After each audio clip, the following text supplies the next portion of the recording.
Hello students, myself Dr. Garima Srivastava from Lal Bahadur Shastri College, Lucknow. Now I am going to take up the topic that is barriers to communication.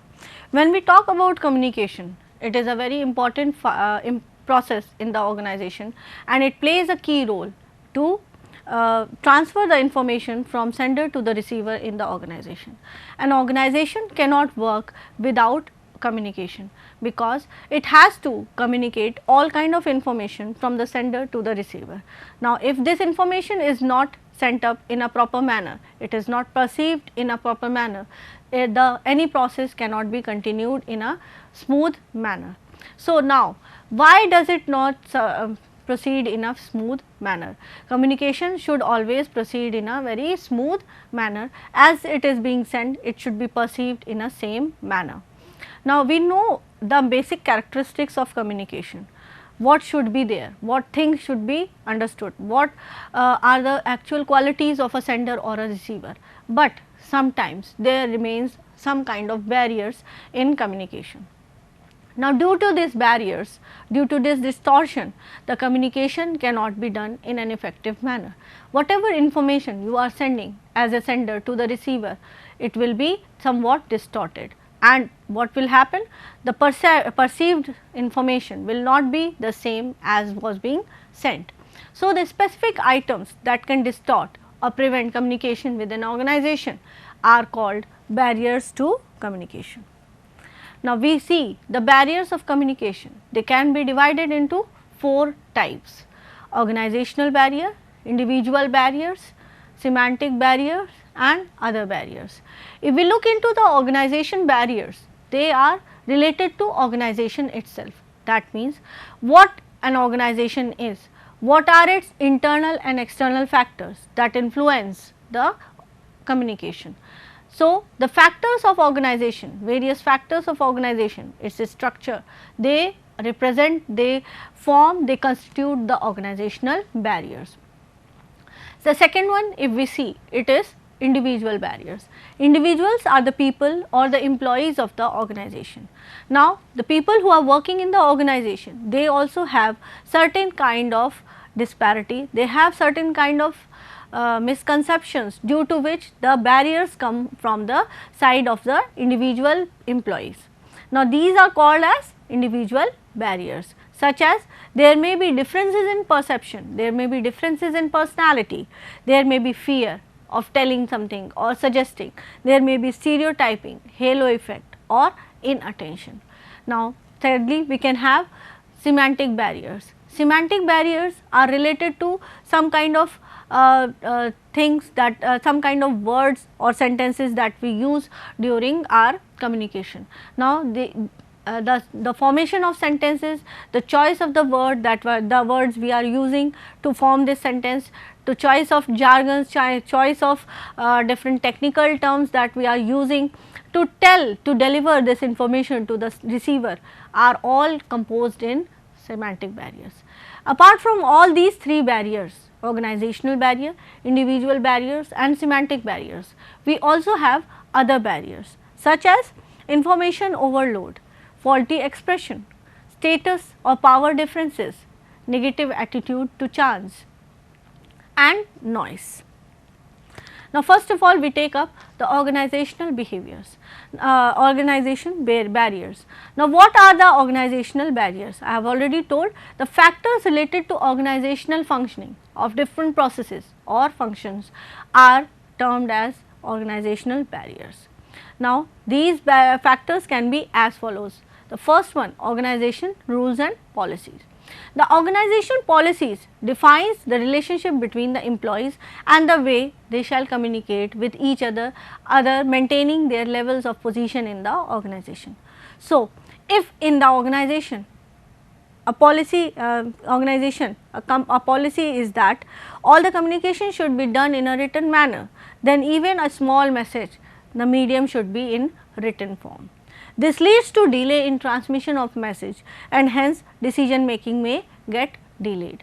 So, of course, if certain kind of rules are very much strict in the organization, how will organization deal with the situation of crisis or a situation where the decisions have to be taken in a timely manner, because delaying may result into the loss of the organization.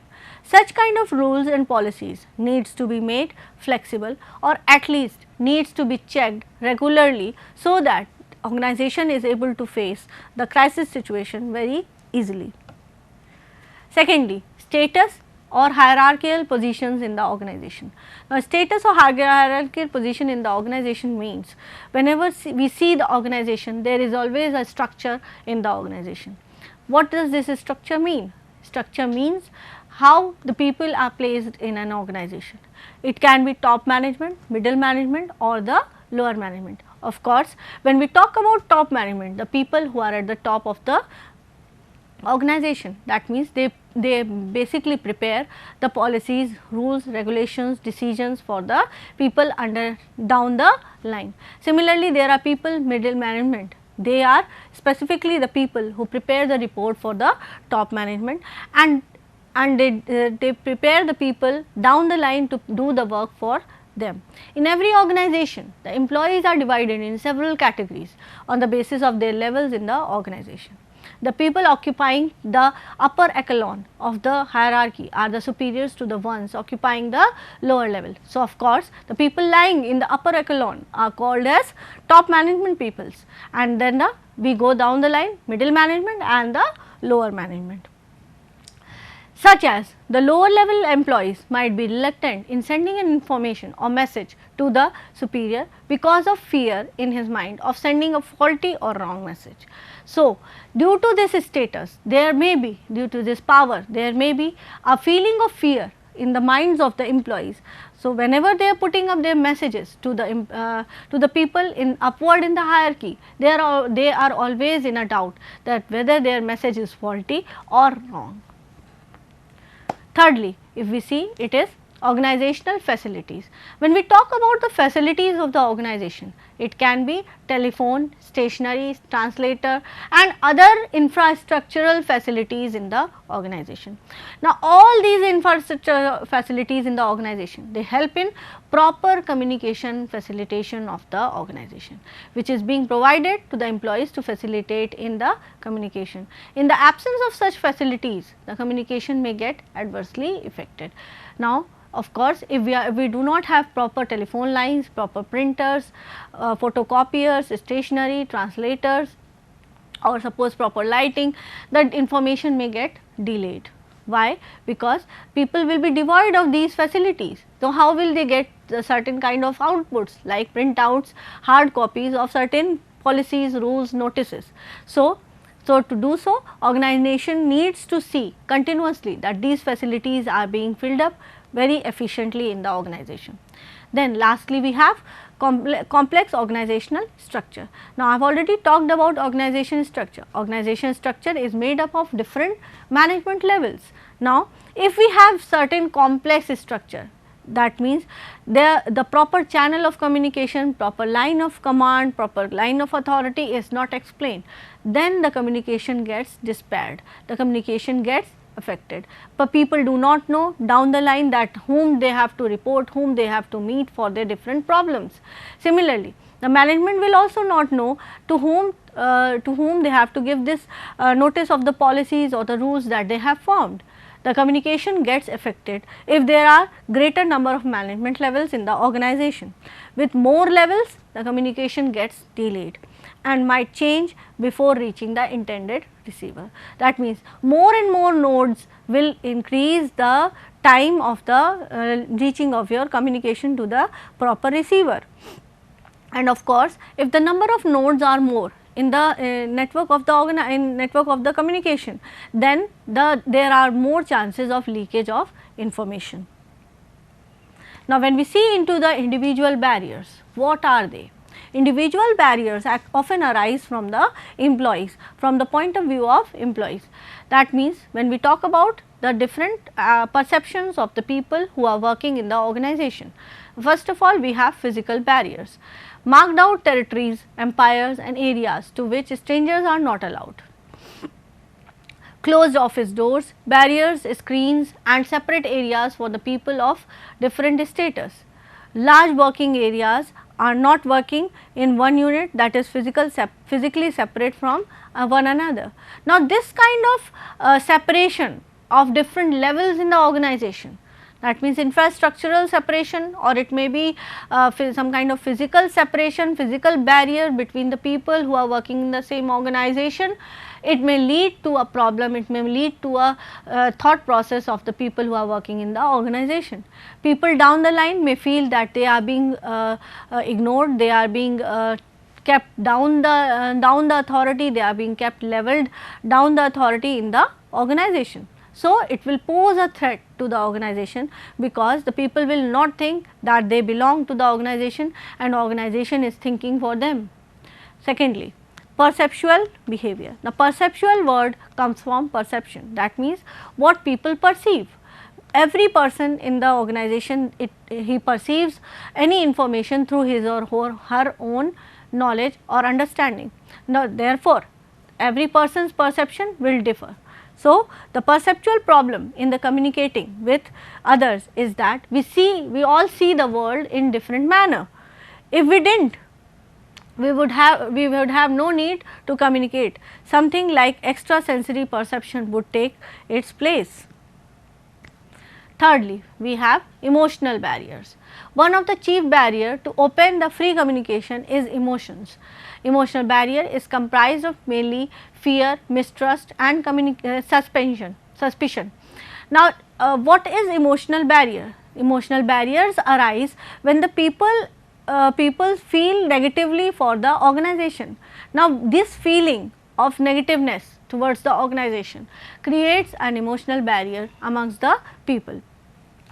So, whenever there is this kind of emotional barrier amongst the people, the people may become more and more fearful, they become more and more mistrusted, and a large quantity of suspicion is there in the eyes of people.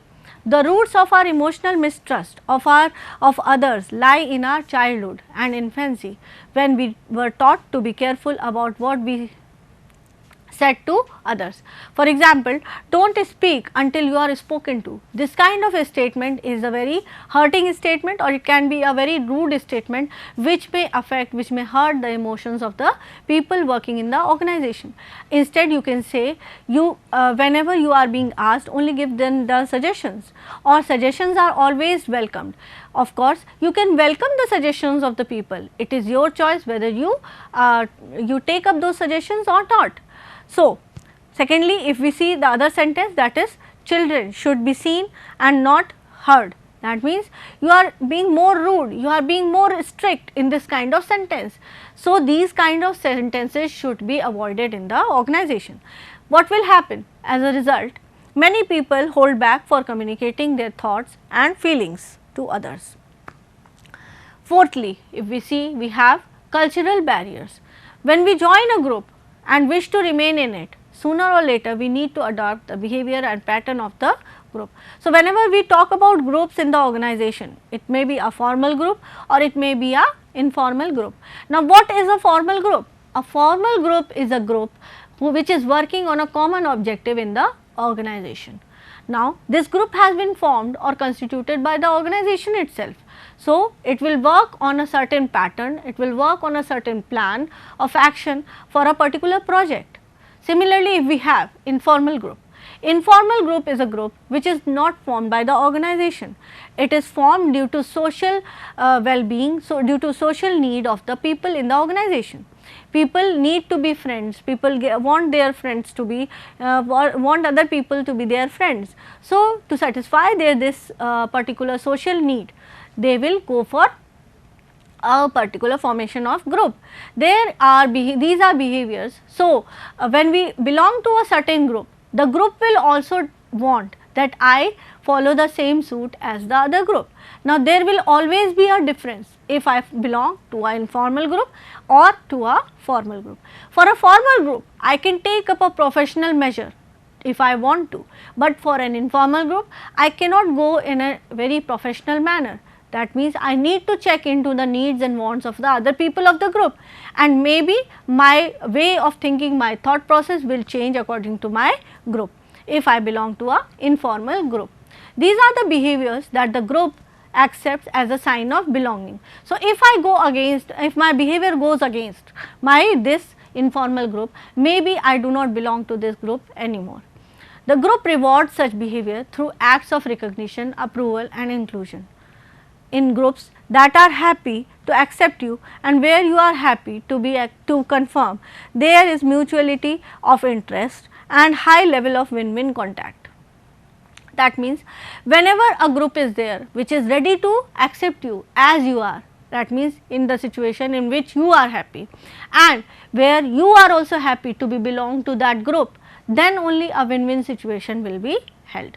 A win-win situation means both the parties are more favorable, both the parties are thinking in a positive manner for each other. None of them have harsh feelings or negative feelings for each other. So, in that case both the parties are in a win-win situation. So, whenever there is a win-win situation, the decision making or the working of that particular process can be done in an efficient manner. I will try to understand your problem, you will try to understand my problem. This is a win-win situation. Where there are barriers to your membership of a group, game playing replaces good communication. Now, of course, when the group does not have win-win situation, that either of the party is at a lose position, will lose-win or lose-lose situation. In that case, one of the parties is not trying to understand or does not wants to understand the feelings of the other party. So, in that case, the good communication, effective communication will replace game playing. The people will start playing games with each other, they will start committing with what they do not want to complete. Fifthly, we have language barriers. Our language may present barriers to others who are not familiar with our expressions, buzzwords and jargons. Language is a barrier, language, because we are living in a very variety of culture where different languages are prevailing. So, once I start speaking in my language which the other person is not familiar with, it will pose a language barrier. That means, we need to adopt one single language that will serve as a platform for understanding of the both of the parties. So, when we coach our communication in such language, it excludes others. So, therefore, while we are delivering an information from one party to the other or sender or to the receiver, it is important that the sender confirms what kind of language the receiver understands, because by doing so he will be able to make receiver understand the basic information that he is trying to give to the receiver, and of course, he will the receiver will also receive the same information as the sender was trying to send. On the contrary, if we use such language which is not which most of the people in the audience, which most of the receiver are not sure of, then in that case the people who are not aware of this particular language, they will feel excluded, they will feel to be out of the group, they will not understand the message that you are trying to send. Understanding this key to developing good public speaking and skills and report writing skills. In a global marketplace, the greatest compliment we can pay another person is to talk to them in their own language. So, now of course, when we talk about language barriers, the global marketplace takes an important place. Now, when we talk about global marketplace, there many of the people come from different countries, come from various cultures with different languages to meet the person from other country. Now, we need to check that I am going to I am going to converse in the same language the other person speaks. This will create a positive approach in the eyes of that particular person. So, it is necessary when we talk about global market, we will hire a person from that particular country only who is aware of the local language of that place and will be able to speak in the same language the other person is speaking. Now comes the interpersonal behaviors. Now, interpersonal barriers. Interpersonal barriers means the barriers that are due to the factors of personality between two people. Now, when we talk about interpersonal, it means between two people. Now, when two people are involved, that means two minds are involved, two thoughts are involved. Now, both are going to think in a different manner. So, it will pose a interpersonal barrier. First of all, withdrawal. Withdrawal is the absence of interpersonal contact. It is both refusal to be in touch or time alone. Then comes the rituals, the different rituals. Rituals are meaningless, repetitive routines devoid of real contact.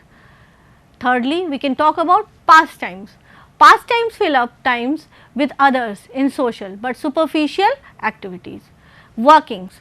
Work activities follow the rules and procedure of the contact, but no activities. Fifthly, games. Games are subtle, manipulative interactions which are about winning and losing. They include racket and stamps. Then closeness. Of course, when you are close to a person, you will speak more beautifully or more lovely than other as compared to a person whom you are not close, a person with or a person who is a stranger for you. The purpose of interpersonal contact is closeness. The good interpersonal contact promotes honesty and acceptance. Now comes the gender barrier. There are distinct difference between speech pattern of men and women. The reason for this lies in the wiring of a man's and women's brain. When a man speaks, he uses the left side of his brain, but not a specific area of it. When a woman speaks, she uses both left and right side into a specific location. This means that men speak in a linear, logical and compartmentalized way, demonstrating left brain thinking, while we see women speak more freely, mixing logic and emotion, using both sides of the brain. This also explains why women talk for much longer than men each day. Now, coming down to the next type of barrier, that is semantic barrier. I have talked about semantic barriers. Semantic barriers are barriers related to choice of sentences, choice of words that we use to constitute our information, that we use to deliver our information as a sender.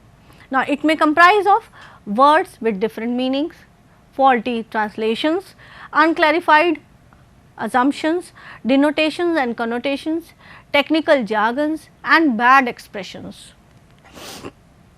First of all, bad expression.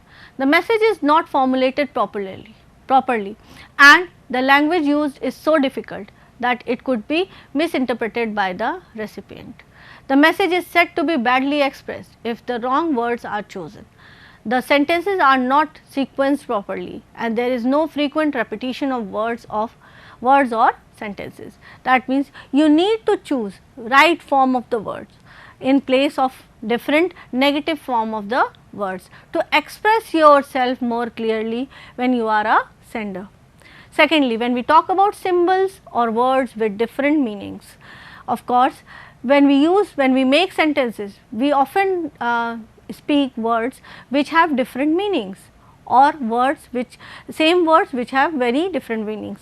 Now, of course, over here it is the responsibility of the sender that he has to focus on those specific words with different meanings and make the people understand that what does this mean when you are speaking it. For example, if I say this is a very cheap pen, then now the word cheap, CHEAP. Now, cheap means, cheap can be, if we see in a literal English language, cheap means of a very low quality, but it may also be of a very low cost. So, now here if I am using the word cheap, I need to tell the people that this pen is of a good quality, but the cost is very less. Such as word crane has different meaning as shown in the sentences below. The bird sanctuary is full of cranes. The builder used a crane to lift heavy steel rods. The girl has to crane her neck to watch the movie. Now, word crane has been used in different manner in all these three sentences. Now, faulty translation. Sometimes the sender translates the message as per his level of understanding, irrespective of the recipient comprehension's level. Unclear assumption. Sometimes sender creates assumption about certain things which he feels the receiver must be knowing about it. Focus only on the subject matter. If the assumptions are vague and unknown to the receiver, then the communication may get adversely. That means it is necessary that whatever assumptions we are making about the communication, it should not be vague and it should be data based. Then denotation and connotation. Denotation means literal meaning of the word. It just shows the name of the object and does not imply any negative or positive qualities. Denotation barrier arises due to the sender and receiver using different definition and meaning of the word used in the message. Technical jargons. Often people working in the technical groups such as engineering, production manager, IT managers etc. use technical jargons in the communication, which is quite difficult for a layman to understand.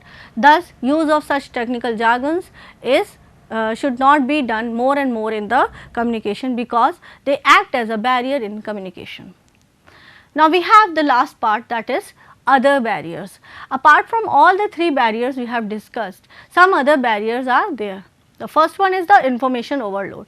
Now, information overload is a barrier that is being created by the sender when he gives more and more information about a particular topic, but he does not see that is he overloading the receiver with this information. Secondly, faulty expression. If I am going to give a sentence, if I am going to deliver a sentence, the expression along with that sentence should be correct. If this is faulty, the people will not be able to understand what I am able to tell. Thirdly, we say status and power difference.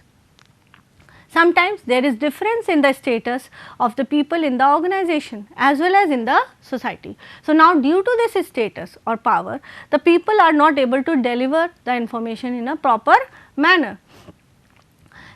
They may be delivering the information in the form of a order or in the form of a instruction, and the people down the line, they may be due to fear not able to suggest, not able to tell, that they are not able to understand the information. Lastly, negative attitude to chance. Now, this comes from the side of the receiver. If the receiver is of a negative attitude, he does not want to understand, he perceives negatively the personality of the sender, then whatever the sender says, he will always perceive it in a negative manner. So, now here the prime responsibility starts off with the responsibility of the receiver. That means he should have all the good qualities of a good listener. He should be a very good listener, he should be calm, quiet and listen to the sender. He should try to assimilate whatever information the sender is sending to the receiver.